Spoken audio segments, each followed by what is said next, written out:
Tadi kita sudah sampai di transaksi tanggal 12. Sekarang kita masuk ke transaksi yang tanggal 14, yaitu membayar premi asuransi sebesar 18 juta rupiah. Membayar berarti apa yang terpengaruh? Kita membayar nih, tanggal 15 ya. Kita membayar, kira-kira apa yang terpengaruh? Pastinya adalah kas. Kasnya bagaimana? Karena kita membayar, maka kasnya berkurang. Catat di sebelah kredit sebesar 18 juta rupiah.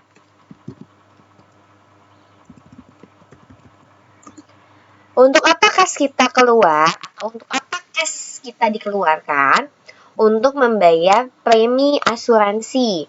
Biasanya kalau asuransi itu kita bayar di depan, ya. Maka namanya adalah asuransi dibayar di muka.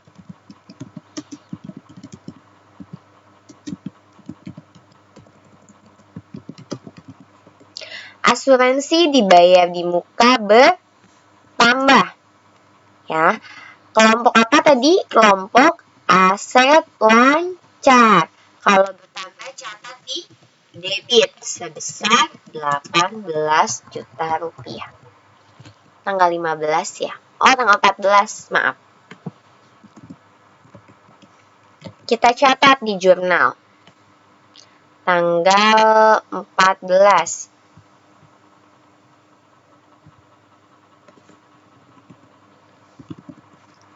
Debitnya apa tadi? Asuransi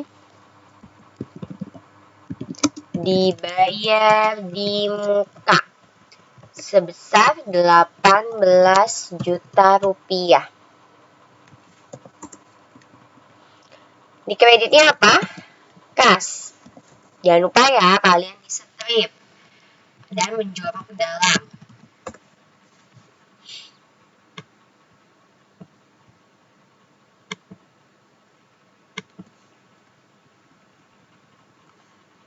Seperti ini.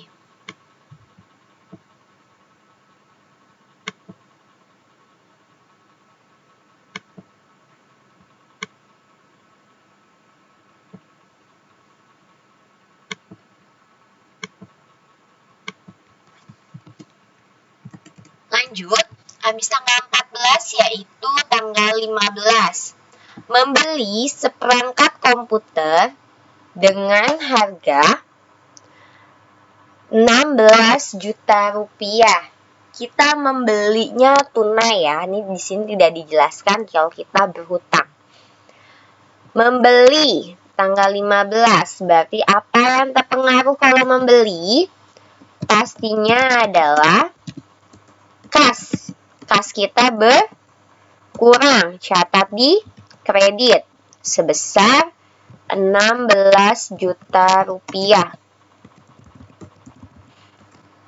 Untuk apa kas kita dikeluarkan? Untuk membeli seperangkat komputer. Ya. Ada nggak di sini?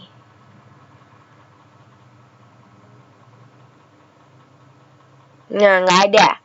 Perlengkapan komputer. Seperangkat komputer. Menurut kalian, komputer itu termasuk perlengkapan atau peralatan? Apa bedanya perlengkapan dan peralatan? Kalau perlengkapan, masa pakainya kurang dari 1 tahun. Contohnya pensil, kertas, tinta, seperti itu. Tapi kalau peralatan, masa pakainya lebih dari 1 tahun. Contohnya mesin pabrik, kursi, meja, pokoknya hal-hal yang masa pakainya itu lebih dari 1 tahun. Nah, Ibu mau tanya, kalau komputer itu masuk perlengkapan atau peralatan? Komputer masa pakainya lebih dari 1 tahun. Maka masuk ke perlengkapan peralatan.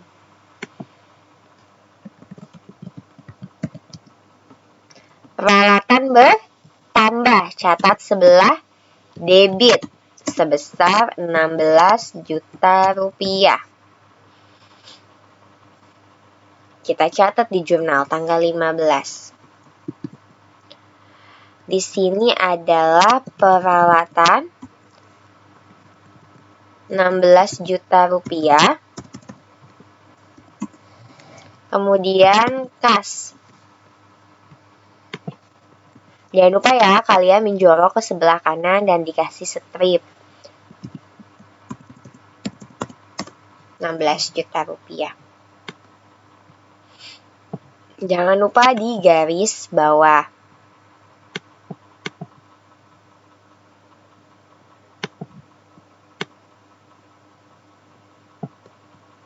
Ya.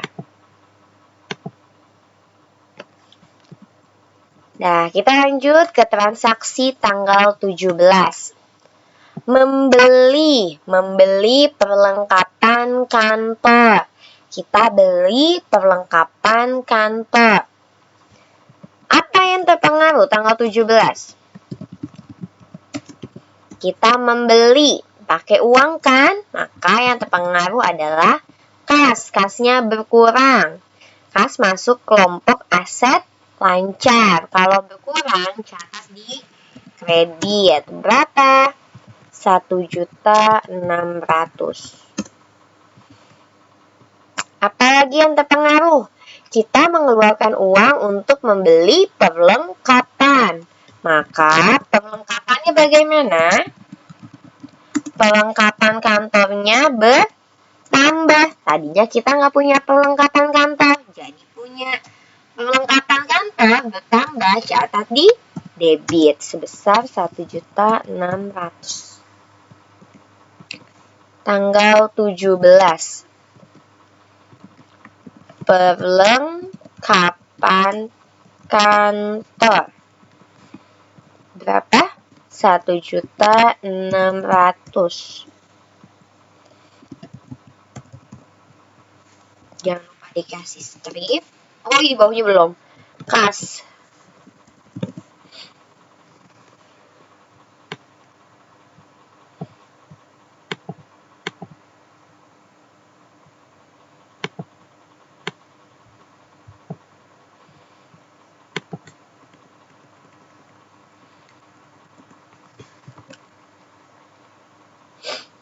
Kita lanjut ke transaksi tanggal 18.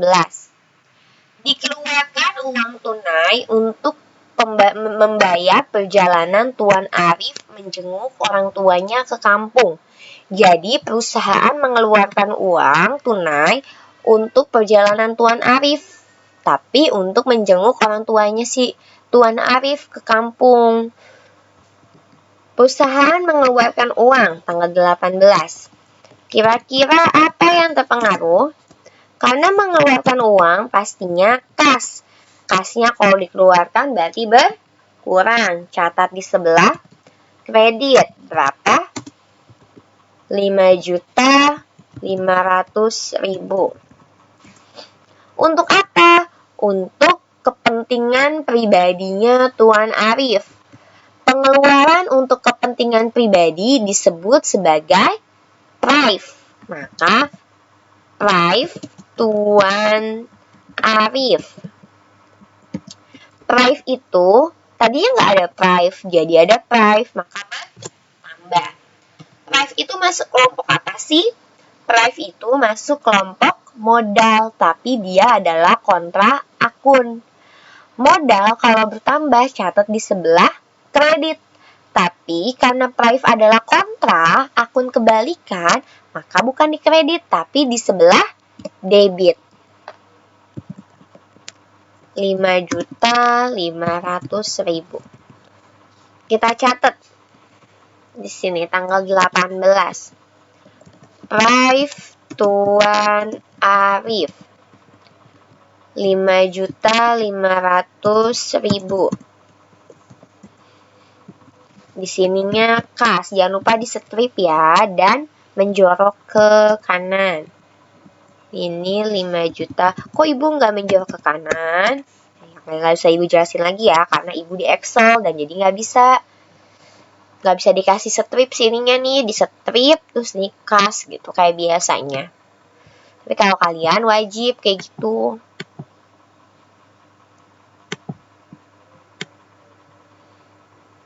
Nah, dah. Kita lanjutkan. Tanggal 21. Menerima uang tunai lagi atas penjualan jasa yang diberikan kepada pelanggan untuk 10 hari kedua bulan Februari. Kita menerima uang tunai lagi nih. Kita menerima uang dari penjualan jasa tanggal 21.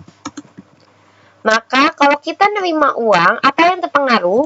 Pasti adalah kas. Karena kita menerima uang, maka kas kita bertambah. Catat sebelah debit sebesar 11 juta rupiah. Dari mana kas kita bertambah?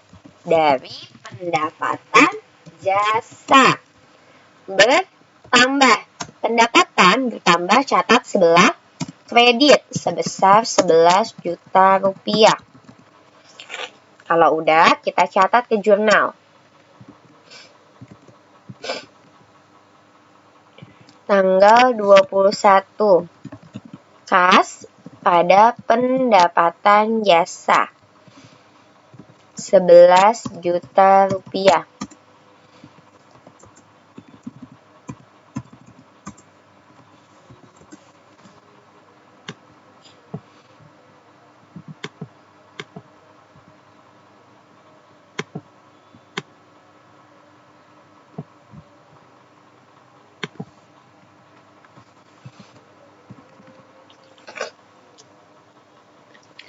Kita lanjutkan.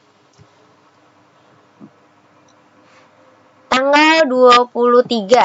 Tanggal 23, kita membayar utang kepada toko 25 sebesar 10 juta rupiah. Membayar utang pada toko 25. Tanggal berapa tadi?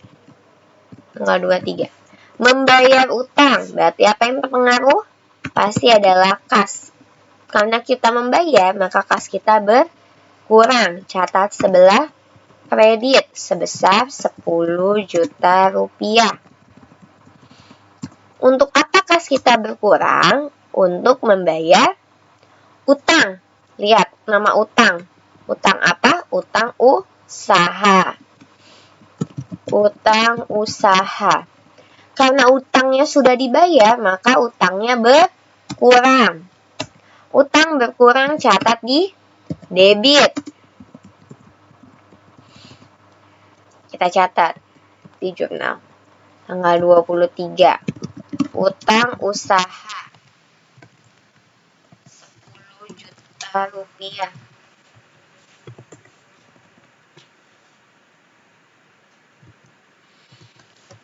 Kas 10 juta rupiah.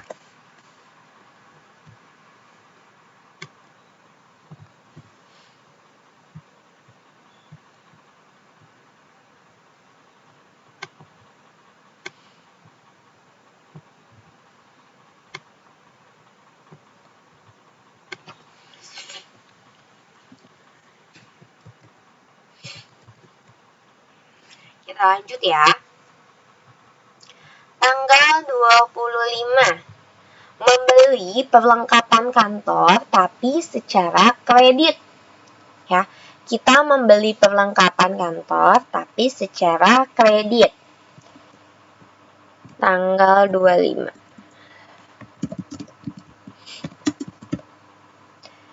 Kita membeli perlengkapan kantor. Membeli perlengkapan berarti apa yang terpengaruh?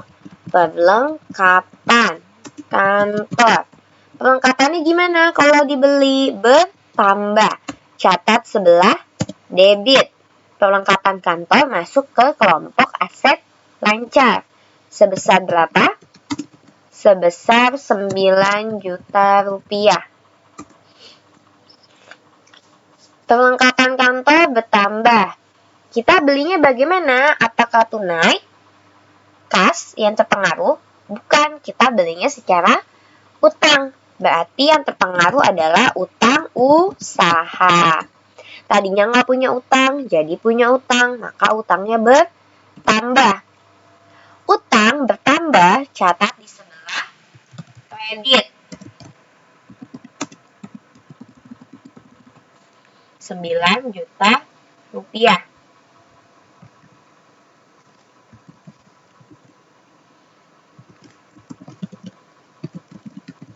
Perlengkapan kantor pada utang usaha 9 juta rupiah.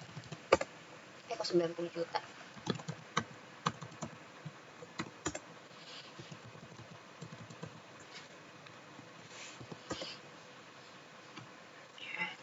Jangan lupa utang usahanya menjorok ke dalam.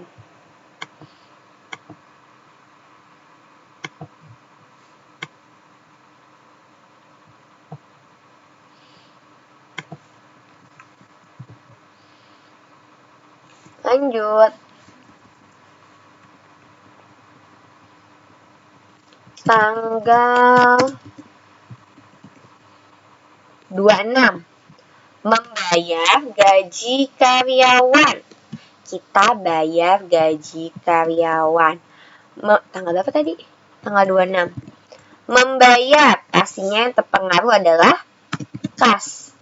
Kalau kita membayar, kasnya berkurang. Catat sebelah kredit sebesar 3 juta rupiah.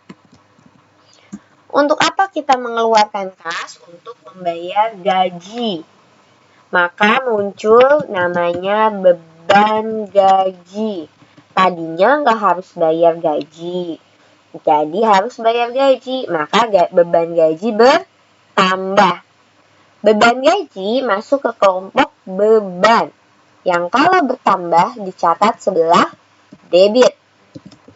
3 juta rupiah.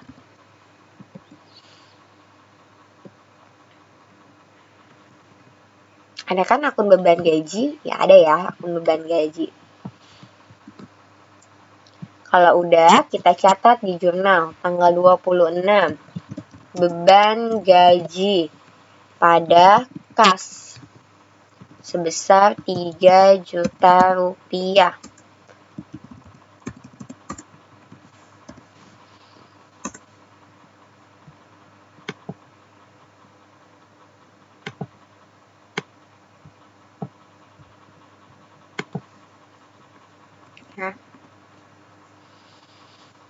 Kalian garis bawahnya boleh pakai pulpen hitam aja ya, nggak usah merah.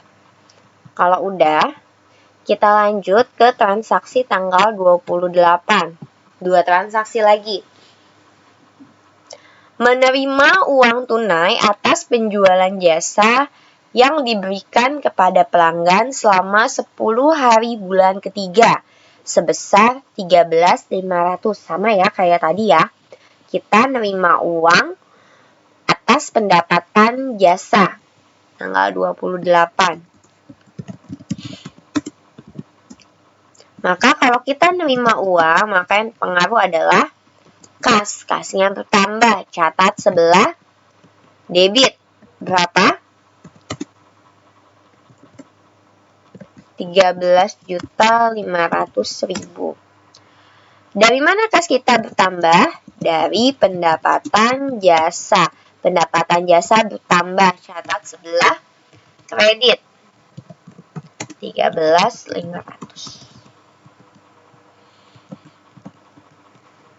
Tanggal berapa? 28. Kas bertambah 13.500. Pendapatan jasa bertambah. Catat di kredit 13.500. Seperti ini.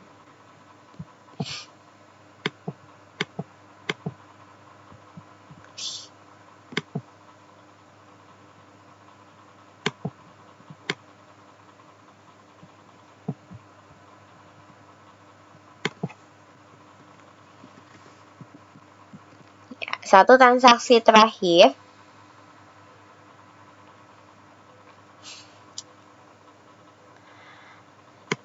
Nah, tanggal 29. Ya. Tagihan kepada pelanggan yang telah menikmati jasa konsultan untuk bulan Februari 2018 sebesar 17 juta rupiah. Apa bedanya sama transaksi sebelumnya? Kalau yang transaksi sebelumnya kita menerima uang tunai. Kalau ini tagihan. Jadi kita belum dapat uangnya, kita baru memberikan tagihan kepada pelanggan. Kenapa? Karena si pelanggan itu telah memakai jasa konsultasi kita. Berarti apa yang terpengaruh? Tanggal 29.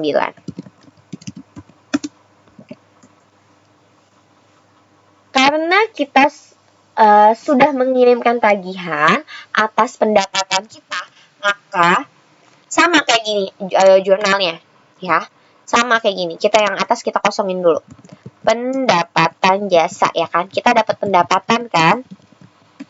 Bertambah, catat di kredit sebesar 17 juta. Nah, tapi bedanya di sini seperti ibu bilang, kita tidak menerima uang tunai. Kita tidak menerima uang tunai, melainkan kita mengirimkan tagihan. Berarti bukan kas. Bukan kas. Lalu apa? Pelanggan tersebut otomatis kalau kita kirim tagihan wajib bayar kan ke kita. Wajib bayar. Berarti namanya adalah piutang. Kenapa piutang? Karena yang wajib bayar adalah pelanggannya, bukan kita. Kalau kita yang wajib bayar, maka itu adalah utang. Ya. Piutang apa? Piutang pendapatan. Piutang pendapatan bertambah. Catat sebelah debit. Berapa? 17 juta rupiah. Jelas ya? Kalau misalkan tagihan, itu akun yang dipakai adalah piutang pendapatan. Tapi kalau kita menerima uang dari pendapatan, makanya kas. Bedakan. Kita catat di jurnal. Tanggal 29. Tanggal 29 apa tadi? Piutang pendapatan 17 juta. Dan pendapatan jasa 17 juta rupiah. Kita tulis total.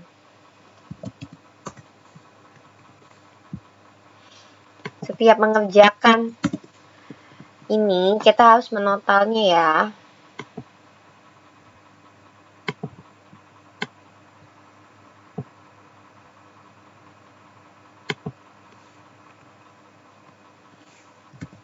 Nah, kalian coba hitung manual dari atas ke bawah menggunakan kalkulator. Jangan sampai kalian salah. Jadi jangan ngikutin ibu ya, takutnya kalian salah.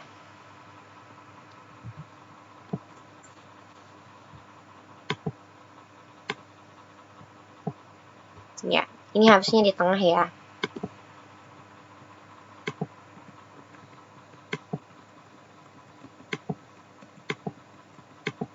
Pada berubah semua. Berubah semua. Loh.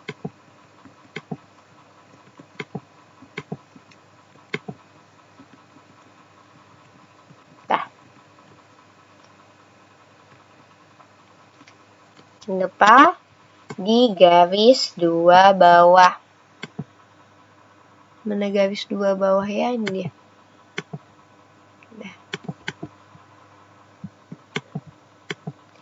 Ya, hasil akhirnya seperti ini.